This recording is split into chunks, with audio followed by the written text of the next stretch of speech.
नमस्कार दोस्तों, ये चरक सूत्र स्थान अध्याय 11वां का पार्ट 2 है और इसमें हम देखेंगे अनुमान की परिभाषा। तो अनुमान की परिभाषा में हम देख रहे हैं कि प्रत्यक्ष पूर्वम त्रिविधम त्रिकालम चामुमेते वर्णि निर्गुणो धूमेन मैथुनाद गर्भदर्शनात्। इसका ये मतलब होता है कि प्रत्यक्ष के ज्ञान से, प्रत्यक्ष ज्ञान पूर्वक तीन प्रकार का तथा तीनों कालों का, तीन त्रिविध त्रिकालम जहाँ आ गया तो वहाँ अनुमान समझ जाइएगा कि त्रिकालों का ज्ञान हो जाता है प्रत्यक्ष के द्वारा। जैसे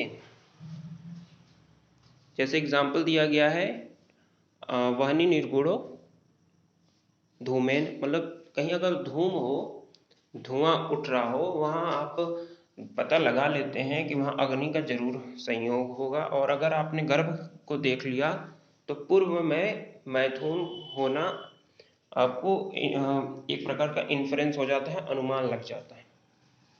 तो भूत भविष्य और वर्तमान के बारे में जो ज्ञान करा दे उसे अनुमान प्रमाण कहते हैं। और किस प्रकार के बीज से उत्पन्न हुआ फल है आप पहले ही लगा लेंगे, यानी फ्यूचर को भी आप देख सकते हैं इस प्रमाण से।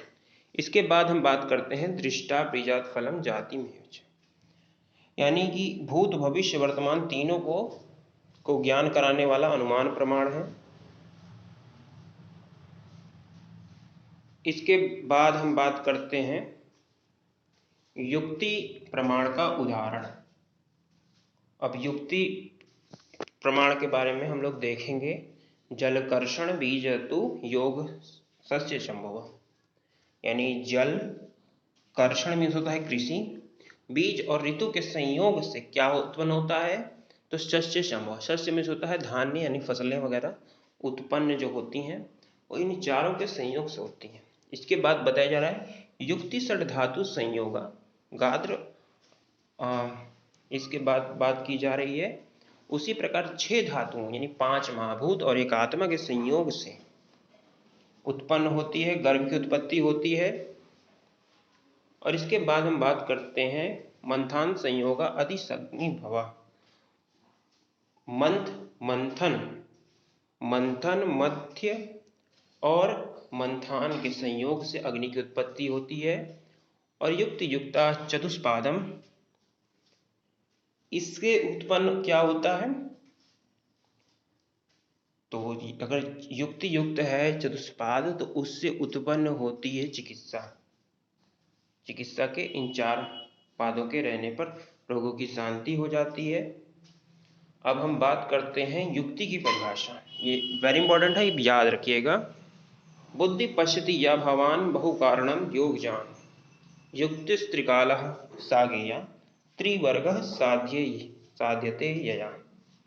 बहु कारणों से जो होती है, बहुत कारणों के योग से उत्पन्न अभिज्ञान, मतलब बहुत सारे चीज़ों से आप बहुत अधिक डाटा एनालिसिस के द्वारा जो बुद्धि उत्पन्न होती है, बहुत अधिक डाटा से उत्पन्न होती है, तो आप उसको कह सकते हैं कि ये बुद्धि उत्पन्न हुई है।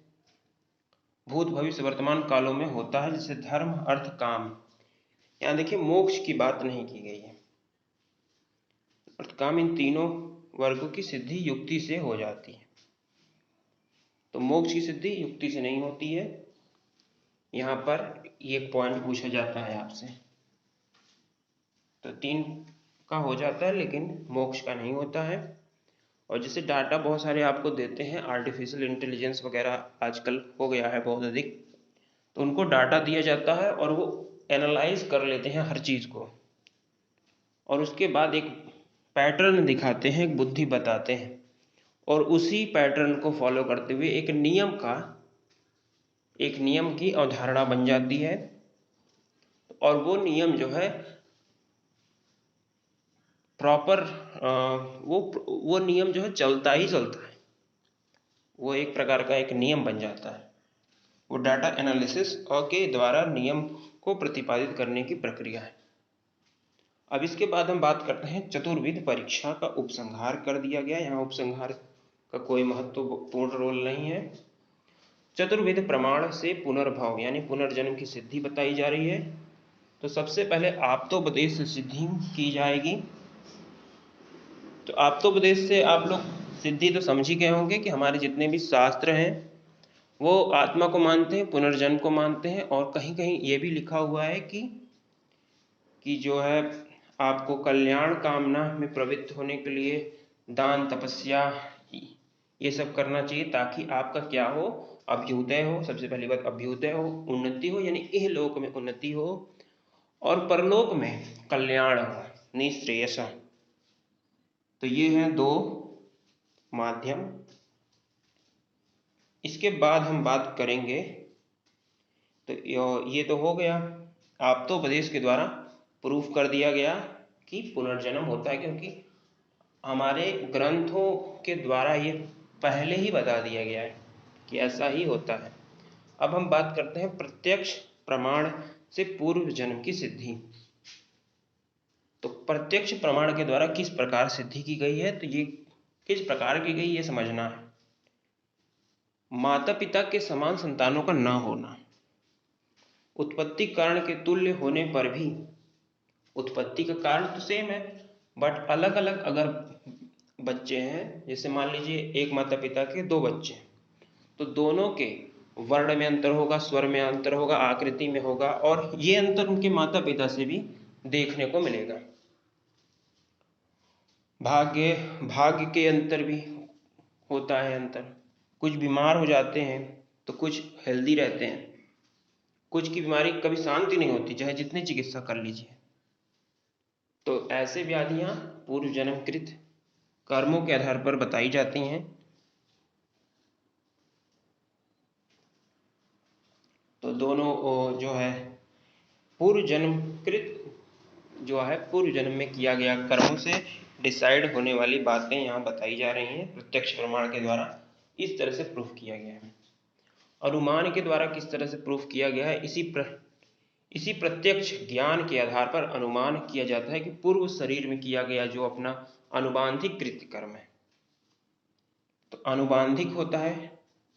जैसे मान लीजिए कि कोई पेशेंट को आप देख रहे हैं वो ठीक ही नहीं हो रहा है, इन स्पाइट ऑफ साध्य व्याधि वो ठीक नहीं हो रहा है, बार बार उसको हो रहा है, तो आप ये समझते हैं कि अनुबांधिक कारण इसके पीछे हैं, यानी पूर्व जन्म में इसने कुछ गलत कार्य किए होंगे तभी ऐसा हो रहा है। यानी चिकित्सक भी श्रेष्ठ है और चतुष्पाद भी श्रेष्ठ है, उसके बावजूद भी नहीं हो रहा है, तो अपरिहार्य और अविनाशी जो पूर्वकृत कर्म है आत्मा के, वो उससे जुड़े रहते हैं। तो आत्मा से उसका कर्म जो है जुड़ा रहता है, तो जो कर्म होता है वही आत्मा के साथ जाता है, और आत्मा जो है अपने जब चली जाती है स्वर्ग में कुछ दिन रहती है, कुछ दिन नरक में रहती है, अकॉर्डिंग टू कर्मा। आपकी कर्म क्या है, आप वो कुछ दिनों स्वर्ग में रहेंगे, कुछ दिनों नरक में भी रह सकते हैं। तो उसको भोगने के बाद हम इस धरती पर आते हैं, और कभी कभी ऐसा भी होता है कि हमें धरती पर ही भोगने पड़ते हैं, अगले जन्म में भी भोगने पड़ते हैं अपने कुछ कर्मों के फल, क्योंकि क्वांटिटी ही नहीं होती, क्वालिटी भी होती है। तो अगर वहाँ पर सिस्टम ही ऐसा नहीं है तो आपको यहाँ पर आकर भोगना पड़ेगा। इसके बारे में अब युक्ति प्रमाण से पूर्व जन्म की सिद्धि बताई जा रही है।